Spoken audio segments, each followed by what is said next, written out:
Typically, consultants need to be able to do a variety of different things, and that's why they are tested thoroughly as part of the hiring process. Typical consultant need to be able to deliver solutions, provide expert opinions and advice, gather inputs and data, solve business problems, provide conceptual and practical recommendations, enable organizational change, share specialized expertise, enable staff augmentation, and do a lot of other things. Hi there, this is Vadim Mikhailenko from Online Training for Everyone. And in this video, I would like to help you get ready and pass interview and employment assessment test. Most common questions we see as part of employment assessment test are analytical and problem solving, patterns, charts and graphs, math and calculation questions, logical interpretation and reasoning questions, data interpretation and analysis questions, as well as a lot of others. Employment assessment test typically used in the jobs that require analytical and problem-solving skills. These types of tests typically very important for the candidates that may need to demonstrate business acumen skills and business decision-making skills in the future as part of their job. Let me share with you some best practices on how to get the most out of the video you're about to watch. You can watch this video as many times as you need to better understand the material. Consider watching from the beginning to end to make sure you didn't miss anything and have a good comprehension of the material. Practice questions and answers presented. Make sure you pause on the question and see if you can come up with the answer. And as usual, drop us a line and ask any questions and comments. In this video, you will learn about typical questions and answers typically asked during the test to validate candidates' knowledge and experience. If you like the content, please give this video a big thumbs up. This tells us that you need more content like this, and we'll make sure to deliver it to you in the future. Also, please consider subscribing to Online Training for Everyone. With every video that we make, we help you get ready and get hired for your dream job. And now, let's go ahead and jump straight to the questions. Let's look at the pattern question, which is frequently used as part of employment assessment test. Determine the next number in the pattern. And you have series of numbers, starting with 0, 0, 1, 8, 27, 64, and then the missing number, for which you have 4 different choices: 85, 101, 115, and then 125. Do you think you know the answer? Let's see how we can get to the correct solution together. Let's first define the formula to calculate the next number, which is the most important thing in the pattern question. The next number will be represented as NN, where the previous number will be represented as PN. The next number will be calculated as cube of the number count. For example, 1 cube still equals to 1. 2 in the power of 3 would be equal 8. 3 in the power of 3 would be equal 27. 4 in the power of 3 would be equal 64. And 5 in the power of 3, which is the missing number, will be calculated as 125. So the correct solution is choice D, 125. Hopefully you've nailed this question.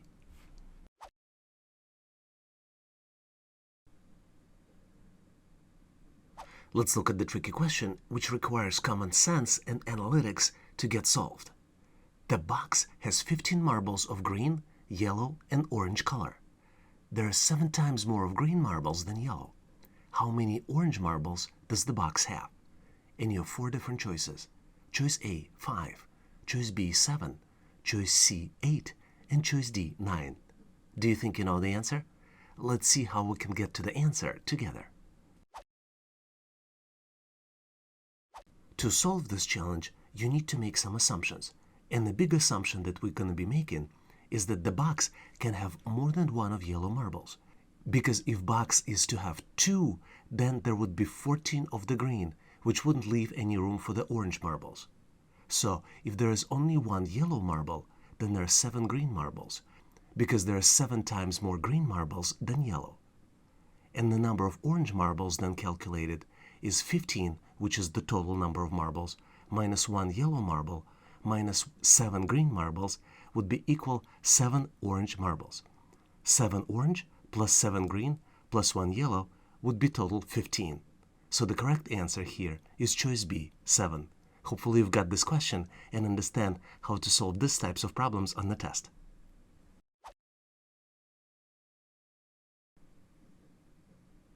Let's look at the tricky problem, which at first doesn't seem solvable, but when you understand how to solve it, has a very easy solution.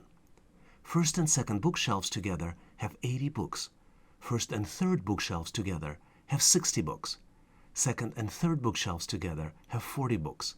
How many books are there on each shelf? And you have 4 different choices. Choice A, 40, 40, and 20.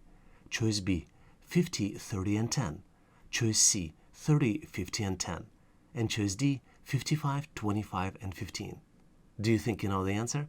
Let's see how we can solve this challenge together.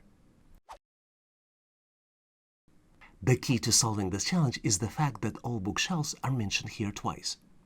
And we can easily calculate twice as many books as are on each shelf. To do that, let's add 80 plus 60 plus 40, and we will get to 180. Then, to calculate actual number of all the books on all 3 shelves, we just need to divide it by 2, which will give us the amount of 90 books. Now, having this number, we can easily calculate the number of books on the first shelf, because we know how many books are in the second and third shelves. To calculate number of books on the first shelf, we need to subtract 40 from 90, and we'll get 50. Number of books on the second shelf can be calculated by subtracting 60 from 90, which would be 30. And number of books on the third shelf would be 90 minus 80, which would be equivalent of 10. So the correct answer here is choice B, 50, 30, and 10. Hopefully you've nailed this question and now know how to solve these types of problems on the test. And now here's the question for you to try. If you know the answer, please make sure to post it in the comment section of this video, and I'll respond with my feedback. Jack's phone provider charges him $30 for the first 45 minutes of call each month, plus 75 cents for every additional full minute of calling after that. If Jack's total bill last month was $41.25, approximately how many minutes did he spend calling? And you have 4 different choices. Choice A, 53, choice B, 57, choice C, 59, and choice D, 60. If you know the answer, please post it in the comment section of this video. Thanks for participating.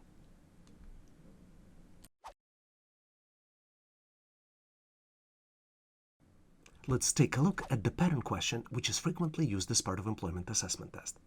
Determine the next number in pattern, and you have pattern of 5 numbers, 4 of them presented on the screen, and 1 is something you need to determine.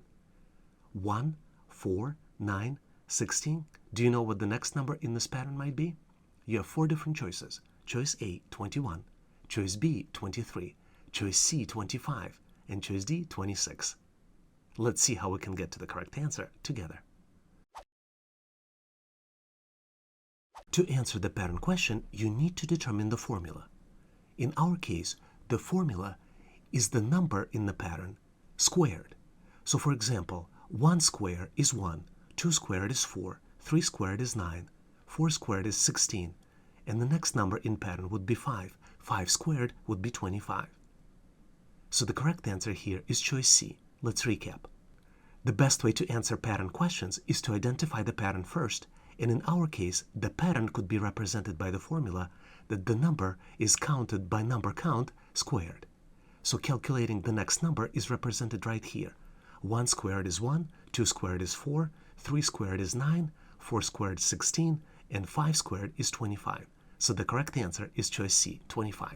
Hopefully you've nailed this question.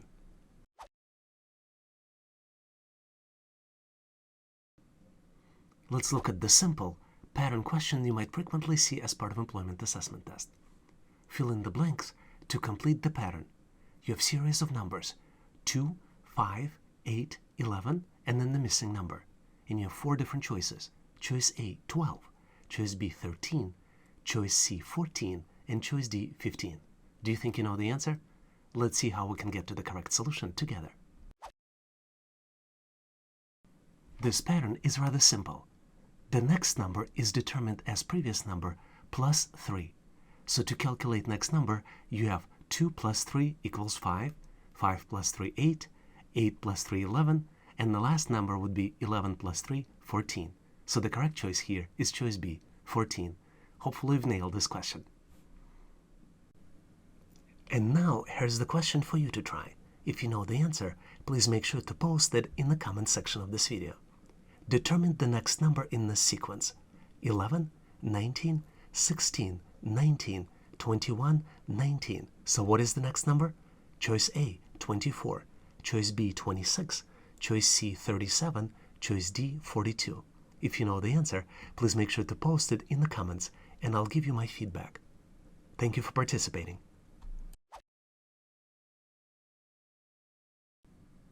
Let's take a look at the tricky question you might often see as part of employment assessment test. John spent 30% of his earnings last month on rent and 40% less than what he spent on rent to purchase a new dishwasher. What percent of last month's earnings did John have left over? In your 4 different choices. Choice A, 30%. Choice B, 40%. Choice C, 52%. And choice D, 70%. Do you think you know the answer? Let's see how we can calculate correct answer together. As you might see here, the key would be to calculate the cost of dishwasher. And calculation of cost of dishwasher is based on the calculation of the rent. If you look at the initial problem, the earnings could be represented as 100%. Rent would be 30%. If you subtract rent from earnings, the leftovers will be 70%. But in addition to rent, John also purchased a dishwasher, which is 40% less than he spent on rent. 40% less means 1 minus 0.4, which is represented by 0.6. So to calculate cost of dishwasher, we would need to multiply 30% by 0.6, which would be an equivalent of 18%. Next step would be to calculate how much John spent on rent and dishwasher. And this could be calculated by adding up 30 plus 18, which would be an equivalent of 48%. And to calculate what was actually left, we need to subtract 48 from 100, which would be an equivalent of 52. So John has left over 52% of his last month's earnings after he paid for rent and paid for the dishwasher. So the correct answer is choice C. Hopefully you've nailed this question.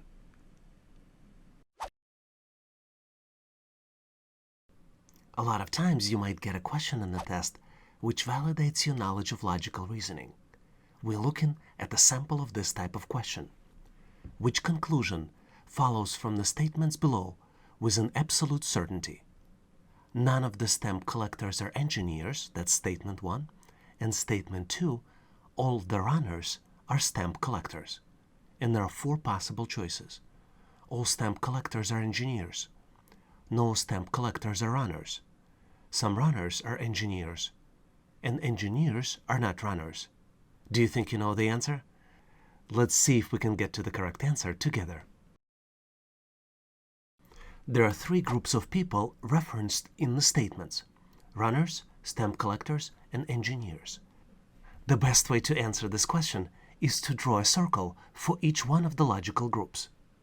The first statement in the question, none of the stamp collectors are engineers, which puts stamp collector circle outside of the engineer circle. Second statement is, all runners are stamp collectors, which allows us to put runner's circle inside of the stamp collector circle. After we have the visual representation of each group in the diagram, like we have here in the slide, we can analyze possible choices and the answers. And once we go through the analysis, we can exclude incorrect choices. Choices A, B, and C are not correct. Let's recap. The best way to answer these types of questions is to draw a simple diagram. Once you draw the diagram, you exclude incorrect answer and find the correct answer. The correct answer for this question is D. Engineers are not runners. Let's look at the simple question, which tests your knowledge of logical reasoning and patterns.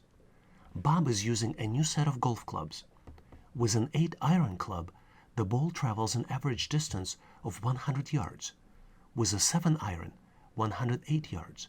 With a 6-iron club, 114 yards. How far will the ball go if Bob uses a 5-iron club? And you have 4 choices: 120 yards, 119, 118, or 117. Do you think you know the correct answer? Let's see if we can nail this question and get to the correct answer together. When you read through the question carefully, you see the pattern here. For every iron reduced, the ball travels for longer distance. For example, 8 iron club is 100 yards, 7 is 108, and then 6 iron is 108 plus 6, which is 114. So the first increment was by 8, and the second increment was by 6, which is 8 minus 2.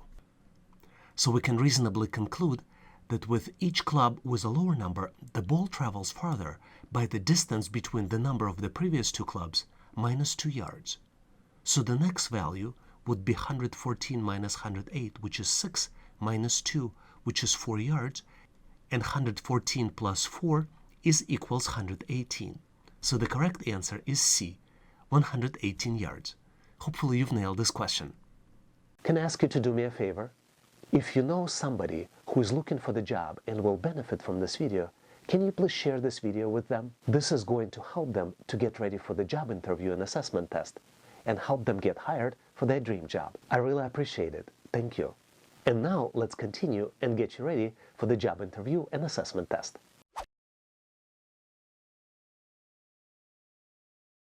Now let's look at the question which tests your knowledge of working with shapes, patterns, and numbers. Select an arrow which logically belongs in the rectangle with the question mark. Here on the screen, you see 3 by 3 box. Each row of the box and each column of the box has arrows. One arrow is missing. Which arrow do you think is missing? The key here is to identify the pattern. Each row and each column contains unique arrows. In the first row, we have arrow pointing to the right, upper right, and then to the upper left. Then upper left, right, and upper right. So here we have upper right, and then we have arrow pointing to the upper left, and what's missing is the arrow pointing to the right. And that would be the right answer. And the arrow pointing to the right would be choice A. And this is the explanation. So each row has 3 arrows. All 3 arrows are directed to 3 directions, and they are unique. According to the pattern, correct answer is A, because arrow which is directed to the right is missing in the 3rd row. Hopefully you've got this one right. Now let's look at the very complex question which you see a lot during logical reasoning tests, psychometric tests, and the numerical reasoning tests. Find the correct shape to continue the series. And what we have here, we have 3 by 3 matrix with 8 shapes populated, and 1 shape is missing. There are 4 choices as usual, but in order for you to calculate the right shape, you need to determine the pattern. And in fact, there are 2 patterns here on this screen. Can you figure it out? Do you know what the right answer is? As I mentioned, there are 2 patterns here. One is there is a pattern for the shape. Which shape would you choose? And second pattern is the pattern for the lines. And where is the right location for the line itself? Now let's go through the detection of the shape pattern first. So the shape pattern is triangle, square, and then the circle, right? So triangle, square, and then next one would be the circle.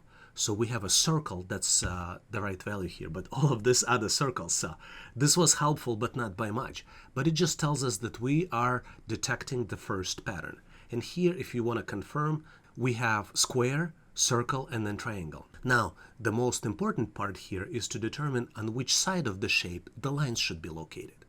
And what we have here, we have 4 locations, as you can see in the answer. 1 location on the top, right, left, and bottom. So how would you know where's the right location for the circle shape? So let's look closely here and let's detect the pattern here for the line location. The line location starts with the bottom, right, and then top. So you see it's going counterclockwise. So if you imagine the clock with the clockwise rotation, then this would be counterclockwise. And let's see if we are correct and we have a pattern here. So we have bottom, right, top. Then we have left, bottom, so that still matches the counterclockwise pattern. And then we have left, bottom, right. So I think the missing shape here would be the one before the left, which would be on the top. So the right answer in this case would be A, because here we have a circle which matches the circle's pattern, and then we have lines located at the top. Let's verify to confirm that. And as you can see, the correct answer is A. So let's recap. There are two patterns you need to detect in this assignment: patterns for the shapes and pattern for the line location. Shapes are displayed in the particular order: triangle, square, circle. That's really the pattern for the shapes. And pattern for lines are in a counterclockwise order. So correct answer is A. Hopefully you've got this one right. You will see a lot of these types of questions in the assessment test. And now here's the question for you to try. If you know the answer, please make sure to post it in the comment section of this video, and I'll respond with my feedback. Jack's phone provider charges him $30 for the first 45 minutes of call each month, plus 75 cents for every additional full minute of calling after that. If Jack's total bill last month was $41.25, approximately how many minutes did he spend calling? And you have 4 different choices. Choice A, 53, choice B, 57, choice C, 59, and choice D, 60. If you know the answer, please post it in the comment section of this video. Thanks for participating.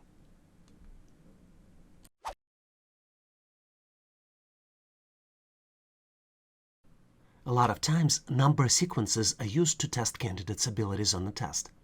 We're looking at one of these types of questions. Which number logically follows this number series? And we have a series of numbers: 4, 6, 9, 6, 14, 6.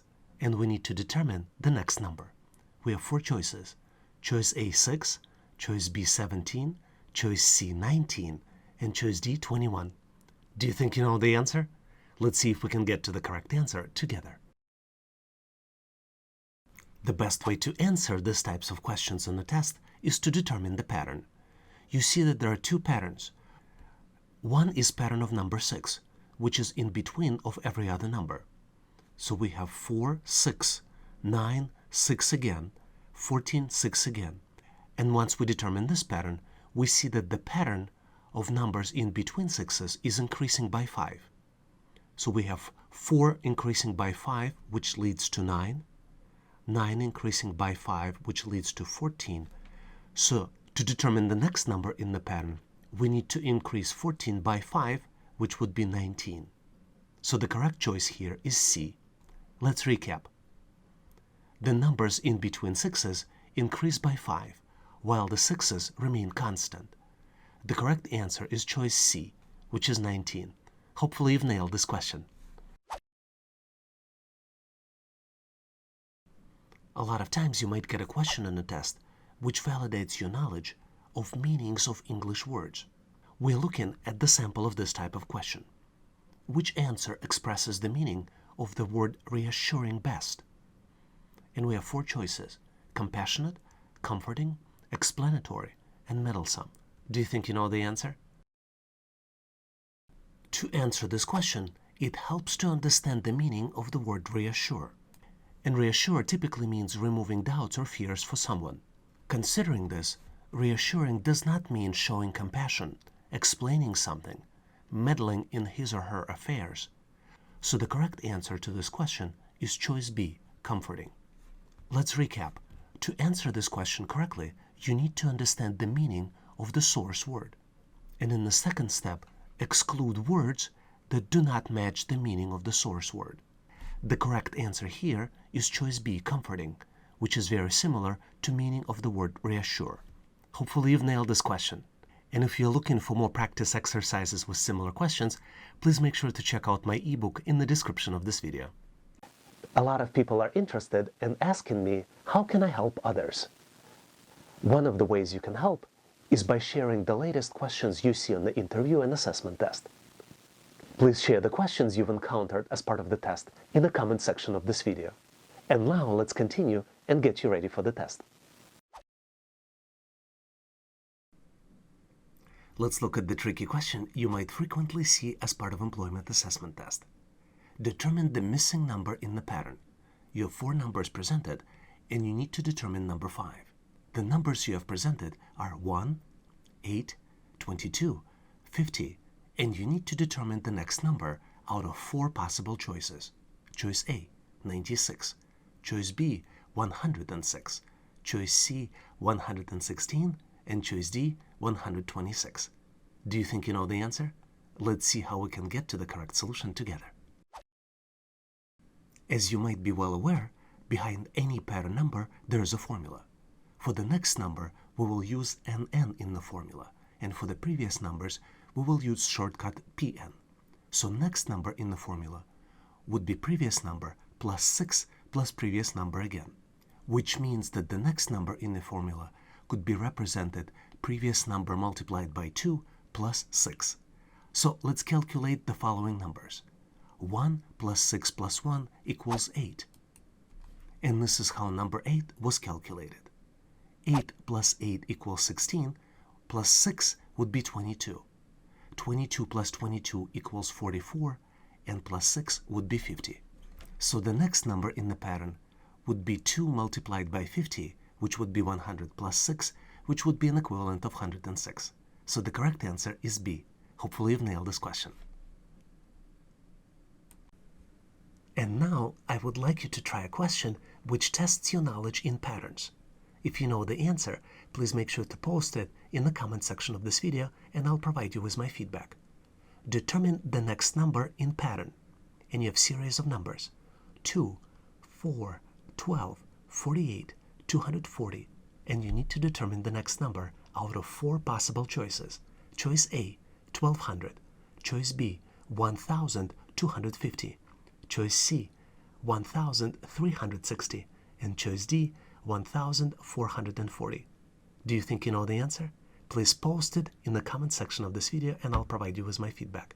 Thanks for participating.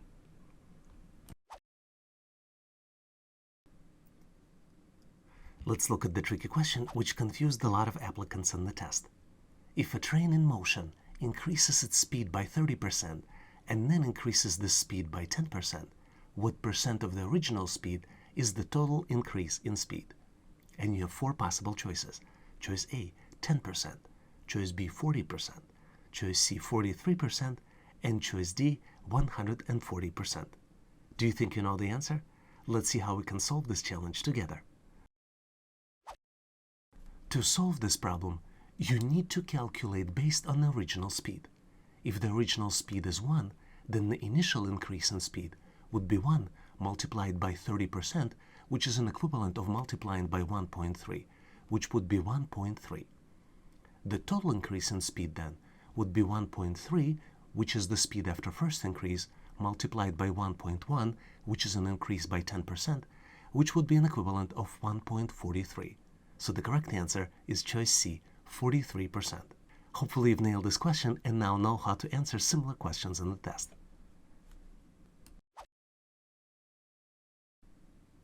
Pattern questions are probably the trickiest on the test. Let's see how we can solve this challenge together. Identify the pattern and fill in the blank. And you have 4 numbers presented and you need to determine number 5. The numbers presented are 1, 5, 13, 29, and you need to determine the next number in the pattern. And you have 4 different choices. Choice A, 51.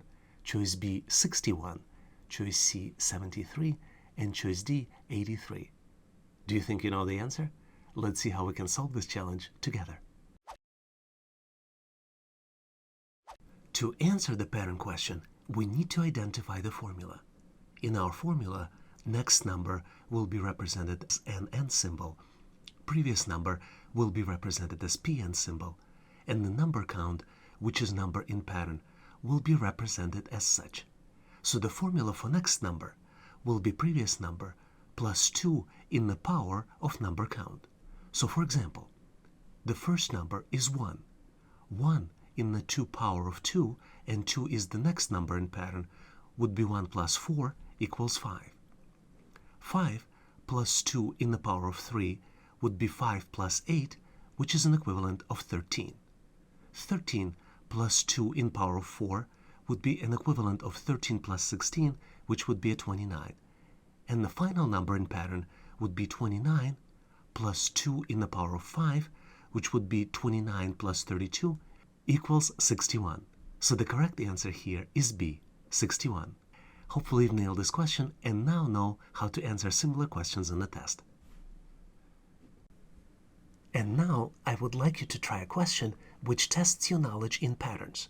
If you know the answer, please make sure to post it in the comment section of this video and I'll provide you with my feedback. Determine the next number in pattern. And you have series of numbers: 2, 4, 12, 48, 240.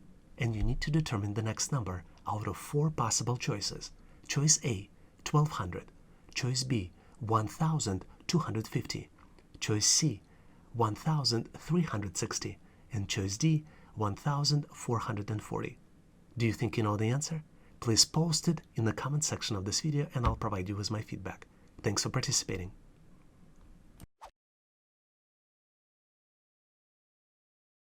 Let's look at the tricky question you might frequently see on the test. When Bob imported certain goods for distribution in England, he paid 7% import tax on the portion of the total value of the item in excess of $1,000. What was the value of the goods if Bob paid $87.50 of the import tax? And you have 4 different choices: $1,700, $1,875, choice C, $2,250, and choice D, $2,875. Do you think you know the answer? Let's see how we can get to the correct answer together. Let's first make sure we understand the problem. The first $1,000 of imported goods is tax-free, so Bob didn't pay anything on the first $1,000 of imports, and he paid $87.50 of import tax on the remaining goods. So let's calculate what amount was taxed. To do that, let's use a formula to calculate the values. $87.50 to 7% is the same as X to 100%. This formula would allow us to calculate X, which would be an equivalent of $87.50 multiplied by 100 and then divided by 7. The final value that we will get would be $1,250, which means that the total value of imported goods would be $1,000, which is tax-free, plus $1,250, which is the calculated value, which would be an equivalent of $2,250. So the correct answer is choice C, $2,250. Hopefully you've nailed this question and now know how to answer similar types of questions in the test. I'm sorry for the interruption, but I would like to ask you to participate in our daily assessment test challenge. I post new questions regularly as part of online training for everyone YouTube channel community tab. I give you opportunity to try and answer this question yourself. We post answers and explanations to the question in the comments next day. Please make sure to check it out and test your knowledge. And now let's continue and get you ready for the test. Let's look at the assessment test question you might get as part of the aptitude test when you're applying for managerial positions or position with financial institutions. Below table shows exchange rates in British pounds. How many more Hong Kong dollars could you buy with 1,000 British pounds in 2019 compared to 2020? And there are 4 choices: 170, 180, 150, and 160. What do you think is the correct answer here? Let's take a look. To answer these types of questions, you need to understand the data that's being provided. In this data, the source and the base currency is British pounds, so the conversion rates here are for British pounds. Hong Kong dollars, you could buy with 1 British pounds, you can buy 10.11 in 2019, and you can buy 9.95 in 2020. The first step to solve this type of problems is that we need to understand the difference between the value of Hong Kong dollars in 2019 and 2020. And for that, we need to subtract 9.95 from 10.11. After we subtract, we get the value of 0.16, which represents the difference between the Hong Kong dollar conversion rates for 2019 and 2020. But the question asks us to calculate the difference for 1,000 pounds. So the next step, we need to multiply this value by 1,000. And once we're done with multiplication, we'll get to a value of 160 Hong Kong dollars. So the answer is, you can buy 160 more Hong Kong dollars in 2019 than you could buy them in 2020.